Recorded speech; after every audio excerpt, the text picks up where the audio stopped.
Ahí se puede observar el material de trabajo. Sí, sí. Ya, vamos a ver causas de la diglosia entre el castellano y las lenguas originarias del país. La diglosia entre el castellano y las lenguas originarias del país tienen algunas causas, entre las cuales podemos mencionar las siguientes. La conquista española, la inicio colonialista y la república sin reconocimiento de las naciones. La conquista española, la principal causa de la diglosia en nuestro país y es muchos países de América Latina. El contacto entre el castellano o español con las lenguas ancestrales en toda la América Latina no fue ni causal ni menos pacífico. El carácter mismo de la conquista española fue violento. Por lo tanto, la nueva lengua traída a América por los españoles fue impuesta y asumida por obligación, no por gusto ni por necesidad. En muchos casos hubo la intención de suprimir la lengua originaria, así como a sus hablantes.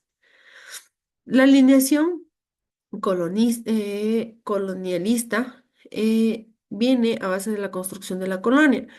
Posterior a la conquista española, no destruyó la violencia contra el pueblo indígena y su cultura, sino que mantuvo una actitud permanente de favorecimiento hacia la madre patria España.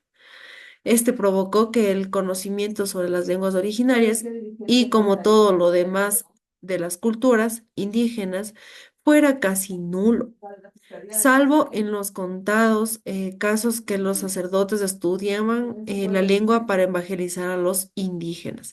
Quiere decir que no les obligaron a olvidarse de la lengua, pero sí necesitaban de ley aprender el español porque era una obligación. En el caso de los evangelistas, o de las personas sacerdotes, ellos trataron más bien de aprender el idioma de los indígenas, ¿no? La república sin reconocimiento de las nacionalidades. El nacimiento de nuestro país como república no consideró la existencia durante largo tiempo de las 13 nacionalidades indígenas, menos de los pueblos que las componen, ni de su cultura, ni de su lengua. Para un gran tramo de la república solo existieron a veces incluso con derechos los mestizos blancos y su lengua y el castellano.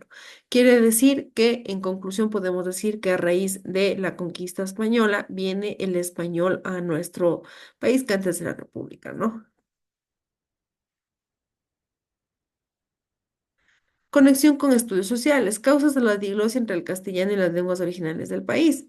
Hay razón para recordar un cuento de Leopoldo Lugones, quien decidía o decía haber leído, no sabría dónde, que los naturales de Java atribuían la falta de lenguaje articulado en los monos a la abstención, no a la incapacidad. No hablan, decían para que no lo hagan trabajar. Se me ocurre, en nuestro caso, que siglos de experiencia han demostrado a los indios en cada diálogo con un blanco siempre tiene algo que perder.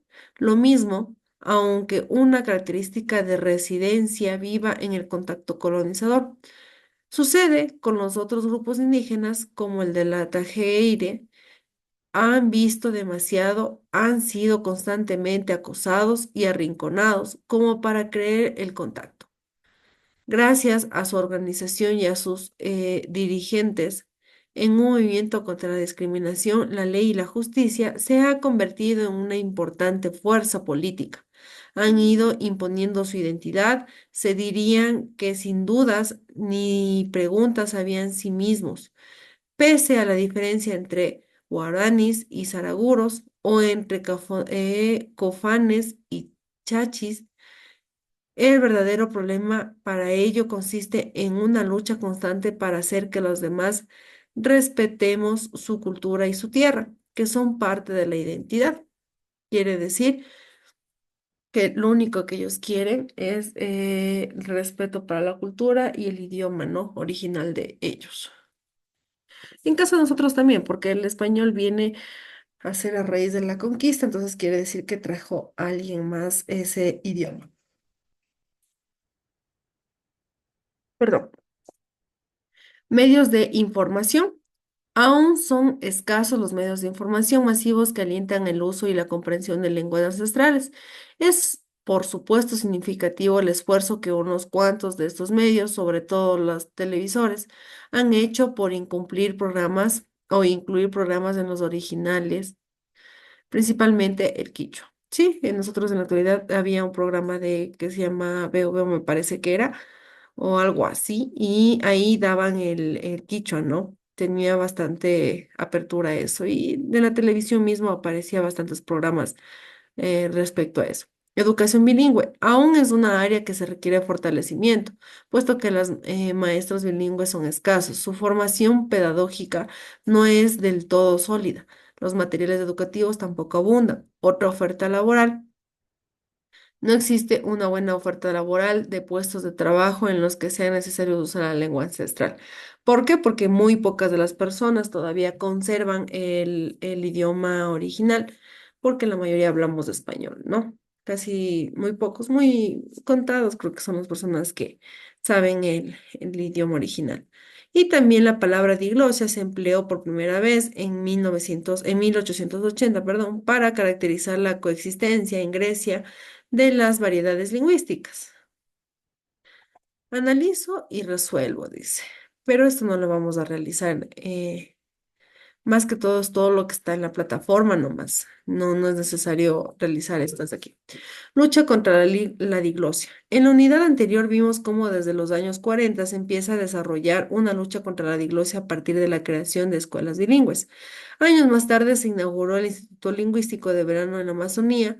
Monseñor Leonidas Proaño fundó en la provincia de Chimborazo las escuelas radiofónicas y también las escuelas radiofónicas en Shore. La Pontificia Universidad Católica propuso asimismo, capacitaciones a profesores indígenas en la creación de materiales didácticos en su lengua. A finales de la época de los 80 se creó la Dirección de Educación Intercultural Bilingüe dentro del Ministerio de Educación y ya en el 2011 se aprobó la Ley Orgánica de Educación Intercultural. Como vemos, se ha avanzado de a poco y ya van viendo los frutos de la lucha contra la diglosia en el país. Ahora, en conclusión, ¿qué podemos decir sobre la diglosia, Briana?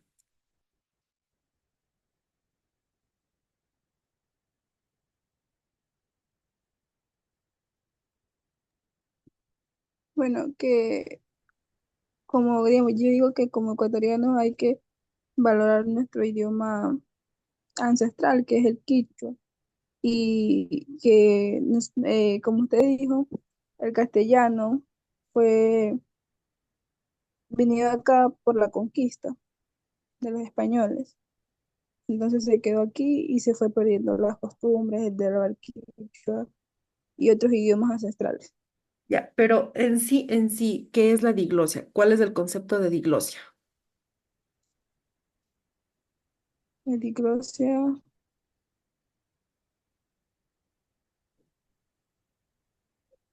El concepto es la diferencia de un idioma.